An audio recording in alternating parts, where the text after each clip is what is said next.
Changes हमने बहुत over time देखी पाकिस्तान तहरीक इंसाफ में कि सबसे पहले जब इमरान खान साहब अरेस्ट हुए, पाकिस्तान तहरीक इंसाफ इलेक्शंस में गई तो बैरिस्टर गौहर सामने आए, फिर शेर अफजल मरवत साहब सामने आए, फिर अली अमीन गंडापुर ने पार्टी को सहारा दिया क्योंकि जो पाकिस्तान तहरीक इंसाफ की फॉलोइंग है वो अग्रेसिव एटीट्यूड को पसंद करती है। फिर आपने बताया अलीमा खान साहिबा और बुशरा बीबी की अरेंजमेंट क्या थी, वो भी चली गई, फेल हो गई इन अ वे, पीछे चली गई। फिर यकदम सलमान अकरम राजा साहब जो उभर कर सामने आए, उस पर बहुत से शुकूक व शुबहात का इजहार किया जाता है। अब सलमान अकरम राजा साहब ने तहरीक के बारे में जो हिंट दिया है वो तो ऐसे लग रहा है जैसे सलमान अकरम राजा साहब के बाद Pakistan Tehreek Insaf itself survival mode में चली गई है कि पार्टी के अंदर इतने झगड़े हो गए हैं। सलमान अकरम राजा साहब वो फिगर है जो सबको मोबिलाइज कर सकें?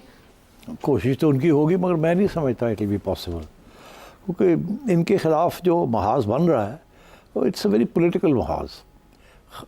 सलमान साहब की पॉलिटिक्स उस लेवल की नहीं है इस वक्त, ना ही उनकी कंस्टिट्यूंसी पॉलिटिक्स है। ये सब लोग जो है their old war horses, so I think it will be very difficult. अब अभी क्या जो जाके इन्होंने कन्विंस किया है इमरान को, वी डोंट नो, मगर मैं नहीं समझता कि ये जो कोशिश कर रहे हैं कि to take over the party और इस तरीके से पार्टी को चलाएं जैसे कि एक सेक्रेटरी जनरल चलाता है। ये सेक्रेटरी जनरल क्या चीज़ होती है? जो तारीख़ में जो बोल्शेविक पार्टीज़ थी, जो जहाँ से ये सारा निकला कि सेक्रेटरी जनरल किसी पार्टी का बड़ा पावरफुल होता है, प्रेसिडेंट से भी ज़्यादा पावरफुल होता है सेक्रेटरी जनरल, क्योंकि सारे ऑर्डर्स वहीं से इशू होते हैं। तो अब ये पार्टी नहीं है उस किस्म की यहाँ कि सलमान राजा साहब ऑर्डर्स इशू करें और बाकी लोग मान लें इस बात को। और मैं समझता हूँ इनके खिलाफ भी अब महाज बनेगा if he is not careful, if he doesn't play politics, बनेगा। और आई एम कंसर्न्ड कि इसका नुकसान ना हो जाए पीटीआई का। मेरी तो उम्मीद तो यही है कि ये कामयाब हो जाए, because he is a good man and इनकी अच्छी ख्वाहिश है अबाउट द पीटीआई। मगर आपको पता है अगर इतनी जल्दी कोई बंदा चढ़ जाए ना ऊपर, तो बहुत सी रिजेंटमेंट्स, जेलसीज, रिजेंटमेंट्स देखो शुरू हो जाती हैं सियासी जमातों में। ठीक। क्योंकि यहाँ सियासी जमातों में ऐसा मिलजुल के चलना पड़ता है। और सलमान के इस वक्त जो मेरी अंडरस्टैंडिंग है, उसके जो राब्ते हैं वो बहनों के साथ हैं। ओके, मेरा अगला सवाल ये था। थैंक यू, आपने इसका जवाब। वो बहनों के साथ हैं, मगर हमें पता है कि बुशरा बीबी के साथ भी झड़प हो चुकी है। हमें पता है Gandapur doesn't like him, Marwat doesn't like him, Faisal and Fawad don't like him. अपने जो हमारे बैरिस्टर साहब हैं उनको भी इन्होंने आउस्ट कर दिया, बैरिस्टर गौहर इन अ वे रेलेवेंट इनके बाद। तो मैं समझता हूँ ऑल दिस ये कहीं ना कहीं आके तो खड़ा होगा ना।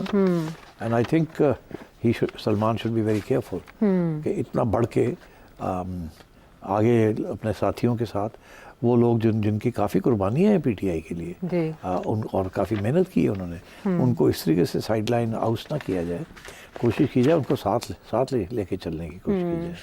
ठीक। अच्छा, इसमें एक और पहलू, सलमान अकरम राजा साहब ने बाबर अवान साहब की मुलाकात के बाद एक कमेंट किया कि जेल में कुछ मुलाकातें ऊपर से कराई जाती हैं। सलमान अकरम राजा साहब भी इस कमेटी में हैं जिन्होंने प्रूफ करने थे ना, तो उससे ऊपर कौन और क्यों करवाएंगे? तो वो जाहिर है, देखे ना, बहुत बड़ा इल्ज़ाम लगा दिया ना, छोटा इल्ज़ाम तो नहीं है। हाँ। ऊपर से क्या है, ऊपर से इस्टेब्लिशमेंट करवा रही है मीटिंग। तो अगर सलमान अकरम राजा साहब को ये बात पता है तो क्या इमरान खान को नहीं पता? क्या इमरान खान नहीं कह सकता था मैंने नहीं मिलना? उसने तो नहीं कहा कि मैंने बाबर अवान को नहीं मिलना। बाबर अवान तो पहुँच गया उस तक, चले वहाँ किसी ने भिजवा दिया, पहुँचा दिया, मगर फिर फुसफुस भी वहाँ तो हुई। तो मतलब है कि ये इसी तरीके के साथ आप देखिएगा गंडापुर भी पहुंच जाएगा, अच्छा, मरवत भी पहुंच जाएगा। मैं आपको लिख के दे रहा हूँ, फैसल चौधरी भी आ जाएंगे वापस। वो तो कह रहे हैं मैं तो लड़ूंगा, मैं तो करूंगा। हाँ। अब बात ये इन सब के ऊपर जो दाग लगा है ना, वो यही है कि इस्टेब्लिशमेंट के राब्ते में है ये। कोई भी सियासतदान इस मुल्क में वो सियासत नहीं कर सकता अगर वो इस्टेब्लिशमेंट के राब्ते में ना हो। वो और बात है कि उनकी बात मानता है या नहीं मानता, उनसे बहस करता है या नहीं बहस करता, इत्तेफाक करता है या नहीं करता, उनका काम करता है या नहीं करता, मगर हर सियासतदान राब्ते में, और खान साहब भी राब्ते में होना चाहते हैं। ये तो नहीं है कि वो नहीं होना चाहते, वो भी तो कहते हैं कि मैंने अगर बात करनी है तो उन्हीं से बात करनी है, they are the powerful force. तो ये तो everybody is in touch with the establishment. अब ये कहना कि जी फलाना बंदा जो है वो इस्टेब्लिशमेंट के इन टच है तो इसलिए वो इस्टेब्लिशमेंट का एजेंट है, this is not going to work.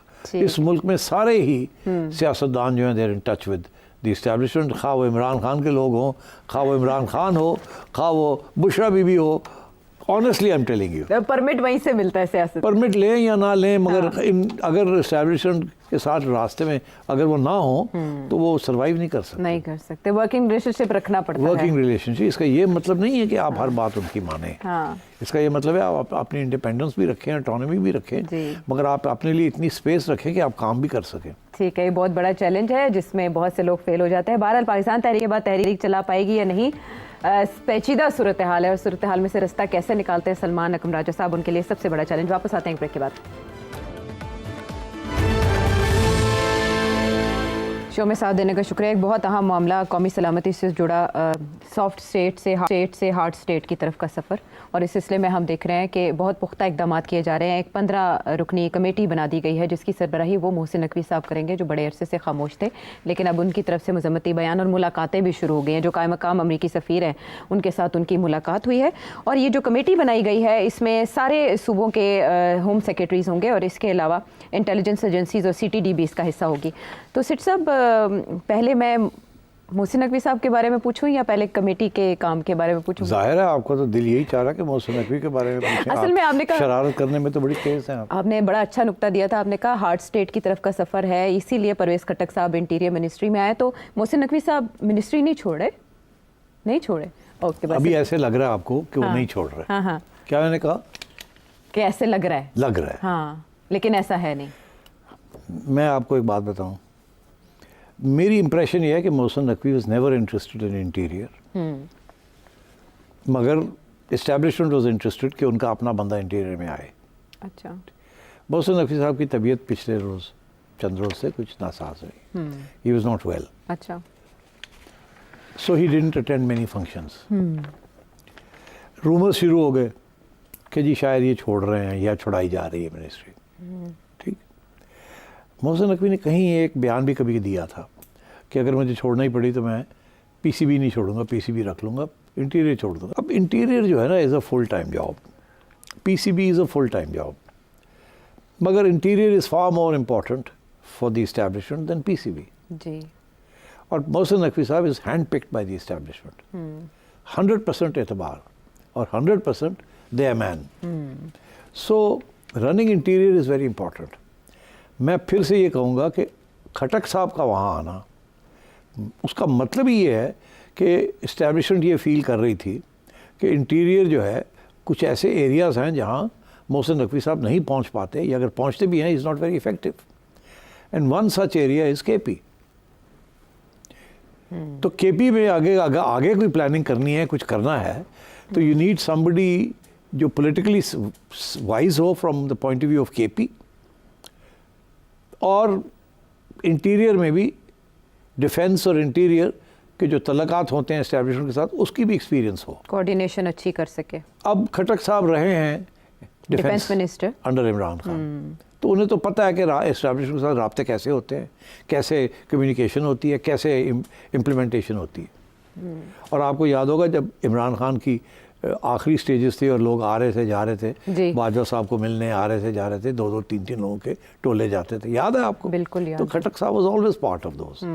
तो अब मैं ये समझता हूँ कि मोहसिन साहब का जो लोड है ना, वर्कलोड, उसको कम करने के लिए, क्योंकि वर्कलोड बहुत ज़्यादा था, वो हैंडल नहीं हो रहा था, उसको कम करने के लिए ताकि he can focus may be on other things, या इंटीरियर जो है वो सही तरीके से उसके ऊपर फोकस दिया जाए।